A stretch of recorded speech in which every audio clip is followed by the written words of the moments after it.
Hello YouTube family, welcome back to my channel. If you're new here, welcome. My name is Vanessa. So in today's video, I'm super freaking excited because we're going to be trying out some new Fenty Beauty products together. I do have the Jackie Aina and ABH palette on my eyes today. I did do a little review and tutorial on that palette, so if you guys want to check that out, I will link it down below.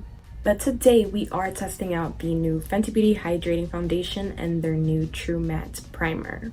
So let's start off with the primer. This does come in the same frosted bottle as the soft matte foundations and all the other facial primers. The only difference is this is white and then the cap is a little bit pink. So this is for normal, combination, and oily skin. It's supposed to deliver maximum all-day shine control while improving and extending the wear of a foundation. It does have blue agave extract that's supposed to help mattify the skin. It's supposed to smooth out the look of pores and doesn't feel tight or dry, which I really like. Because I feel like a lot of matte products make your face feel like really tight and dry, and like that episode of SpongeBob where he was like dying because he couldn't breathe in Sandy's house, like that. So you do get 1 ounce in here for $32. The only other Fenty primer that I've tried was the original one, the soft matte one, and that one was actually an ounce, 1.08 ounces for the same price. Why am I paying the same but not getting the same amount of product? Because I have combination skin. My T-zone is pretty freaking oily, especially in the summer. So my forehead and my nose are usually the first areas of my face to start looking oily AF after a couple hours. And I know you might be wondering, girl, why are you trying out a matte primer with a hydrating foundation? Because of what I just mentioned, my super oily T-zone. In reality, every single time that I wear a more luminous foundation, I do wear either a matte primer or I set my face with powder before I apply the foundation, just to prolong the wear of the foundation, because if I don't, I'll be an oil spill like in 3 hours. So yeah, again, I have combination skin, an oily T-zone, dry to normal around my mouth depending on the season. And actually my chin used to be really dry, but like it's more normal to really dry. It used to be really oily, but now it's more normal to oily, which I am mad at, because it used to look like, you know, when you eat really greasy foods and like the oils just go on your chin. Don't be saying I'm nasty, because I know that has happened. Yeah. That's what my chin would look like, but that changed, thankfully. Now for the foundation, it comes in a little plastic tube. It does have a pump. I feel like when you look at the packaging without this part, you would think it's like a squeezy tube, but it does have a pump. I did get the shade 300 because that's the shade that I am in the soft matte foundation. Also, the soft matte foundation is my favorite foundation, my holy grail. Anyways, back to this.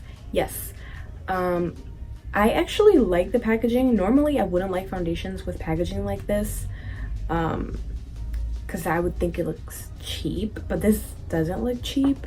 I think it looks nice. It's nice for traveling, to keep it in your bag for touch-ups or whatever, but I do think it's odd that they made this one a squeezy tube. Like, they could have done the same frosted glass thing with like maybe a different color, because all the primers look like the soft matte foundation, so why not just include this one in it? I don't know, but whatever, I'm not mad at it. I think it's nice. So this is a hydrating longwear foundation that delivers medium to full coverage and a natural finish, perfect for normal, combination, and dry skin. And this is supposed to make your skin look like skin, just perfect skin. So we will be testing that out to see if it really is good for combination skin. I will be doing a wear test, so I'm excited about that. But yeah, let's start off with the primer. We're gonna do 2 pumps. It looks like milk. It does have a really nice, like, clean smell. So even though it looks white, it goes on clear. My face actually looks hydrated. I mean, I already had moisturizer on, but it's super thin. Like, it feels like you're putting on like water on your face.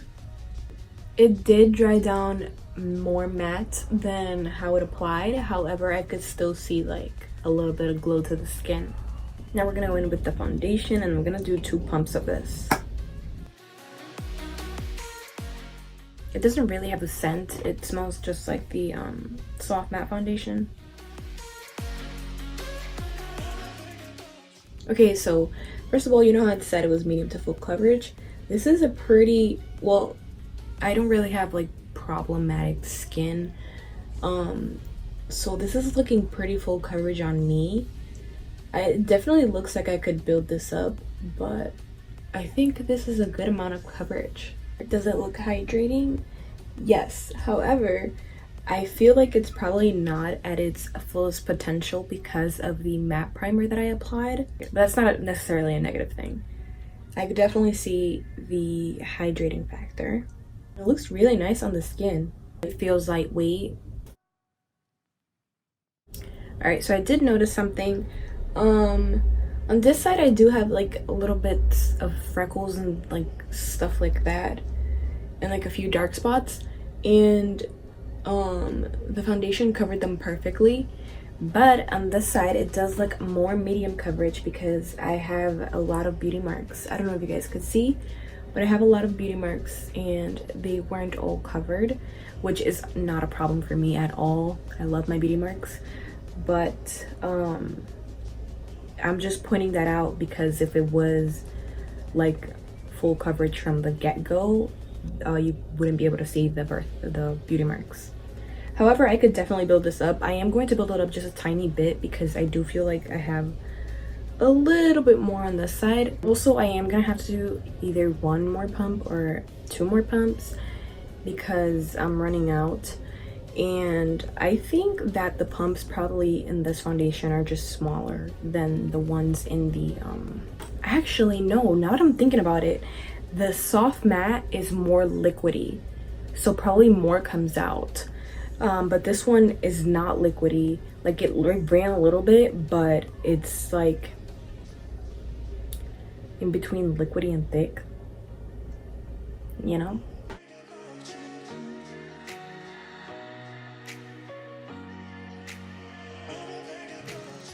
Right, so I just finished applying the foundation all over my face. It looks really pretty on the skin. It definitely looks hydrating, nothing like luminous or dewy, just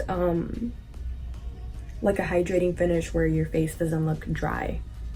It doesn't look like I'm wearing a lot of makeup or anything. Now I am gonna go in with the Fenty Beauty Concealer in the shade 300. This isn't my favorite concealer because it does crease on me, but I just wanted to keep the whole Fenty gang going, you know?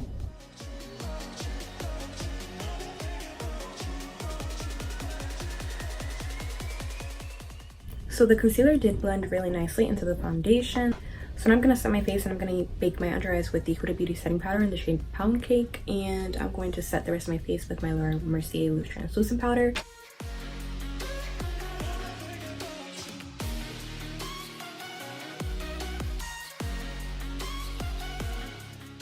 Okay, so I just set my face, and I did decide to touch areas of my face, which I don't normally do. I'm just doing it to test out the foundation, see how it feels like when I touch it. And even though like I set my face with powder, it sort of feels like the foundation really didn't set, like, because I did mess it up a little bit. You can't really see it on camera, but I did mess it up a little bit right here when I tapped it. Like it just doesn't feel like it's set. It feels like it's still wet. It feels that way when I touch it, but when I look at my finger, there's nothing there. I did definitely though mess it up a little bit right here. But also when I did set it, it came off a little bit on my nose. But other than that, the foundation looks beautiful. Like my skin looks so freaking smooth and flawless. All right, so I'm gonna finish off the rest of my makeup and then I'll be right back. Hey guys, so I finished my makeup and I'm back. I really like how the foundation looks so far. I have been sweating a lot and it hasn't like disappeared off of my forehead, which is amazing. That never happens. So it's a really good sign. It looks flawless. Like, I look like I have perfect skin. It's 2:30 in the afternoon. I will be doing a wear test. I'll be checking in with you guys later. Hey guys, so it's been 2 hours since I first applied the foundation. I think I'm looking really nice still. My nose is a little bit oily, but that's the only area that's oily, which I'm surprised. Like, my forehead isn't even oily with how much I'm sweating. But yeah, it's only been 2 hours. I think the foundation's looking really nice still. And you know what I was thinking about? I think that this foundation would look amazing in combination with the e.l.f. Cosmetics Putty Poreless Primer. I'm gonna try that. I think it will look really nice. I also think this foundation mixed with the soft matte too would be like a nice little balance, so it's not too luminous or too matte. Sorry about my mouth. I ate, so my lipstick came off. But yeah, I think we're still looking good. Guys, I'm back. So it's been about 6 hours, and I do gotta say, I am shookington. Why, you ask? Well, I've been sweating like crazy, and I feel like this foundation, did I say that it's been 6 hours? It's been 6 hours. I feel like this foundation has lasted really well, actually, for how hot it's been today and for how much I've sweat. Like, I am impressed with how it's lasted on my forehead. I really thought my forehead, like, there would be no foundation on there by this time. That's what I thought, but it did not come off my forehead, no matter how bad I was sweating. Also, I apologize for the bun. It's too hot. It's too hot. The worst parts are definitely my nose. My nose looks like an oil spill, and right around here. But I've definitely had matte foundations look a lot oilier right here. My chin has held up well too, but I feel like my forehead and my chin have been the two parts that have held up the best. I would definitely set my face with powder before applying this foundation. However, for how hot it's been today, I think it held up pretty well. I don't know if that was because of the matte primer or just the foundation itself, but I do want to remind you guys that if I was wearing a hydrating luminous foundation on a day-to-day basis or something, I would definitely be using something mattifying underneath, because I already know my skin. I can't stop sweating. Let's see how this looks after it's blotted. I'm using the Charlotte Tilbury Airbrush Flawless Finish Powder in the shade number 2, medium. Alright, so after powdering up, we look good as new. We look like I just applied the foundation. So it definitely looks nice after being blotted. However, I do have a little bit of a crease right here on this smile line. Not on this one, just on this one. I do get creases on my smile lines after a while. That's honestly normal. And it's not really that bad of a crease. I could see it because I'm like staring at myself in the mirror, but I'm sure if somebody was talking to me, they wouldn't even be able to see it. Alright, so final thoughts. My neck's sweaty. Okay, no, but seriously, final thoughts. I do like this foundation. I do think it's really nice. It holds up well for a hydrating foundation. It does look flawless on the skin. Feels lightweight. I'm incredibly impressed with how it's lasted on my forehead. And I have been sweating nonstop. Literally, you guys, like dripping, dripping, dripping. And it has not come off my forehead. That's impressive. I would definitely say go to Sephora, get you a sample, try it out, see if you like it. This is a really nice foundation, and I think it's going to be perfect for the winter when our skin gets a little bit drier and you just need something a little more hydrating. So you could use your little hydrating foundation, matte it up with some powder, and be good to go. But yeah, that is it for this video. Thank you guys so much for watching. Don't forget to like, comment, subscribe, turn on your post notifications, follow me on Instagram, and I'll see you guys next time.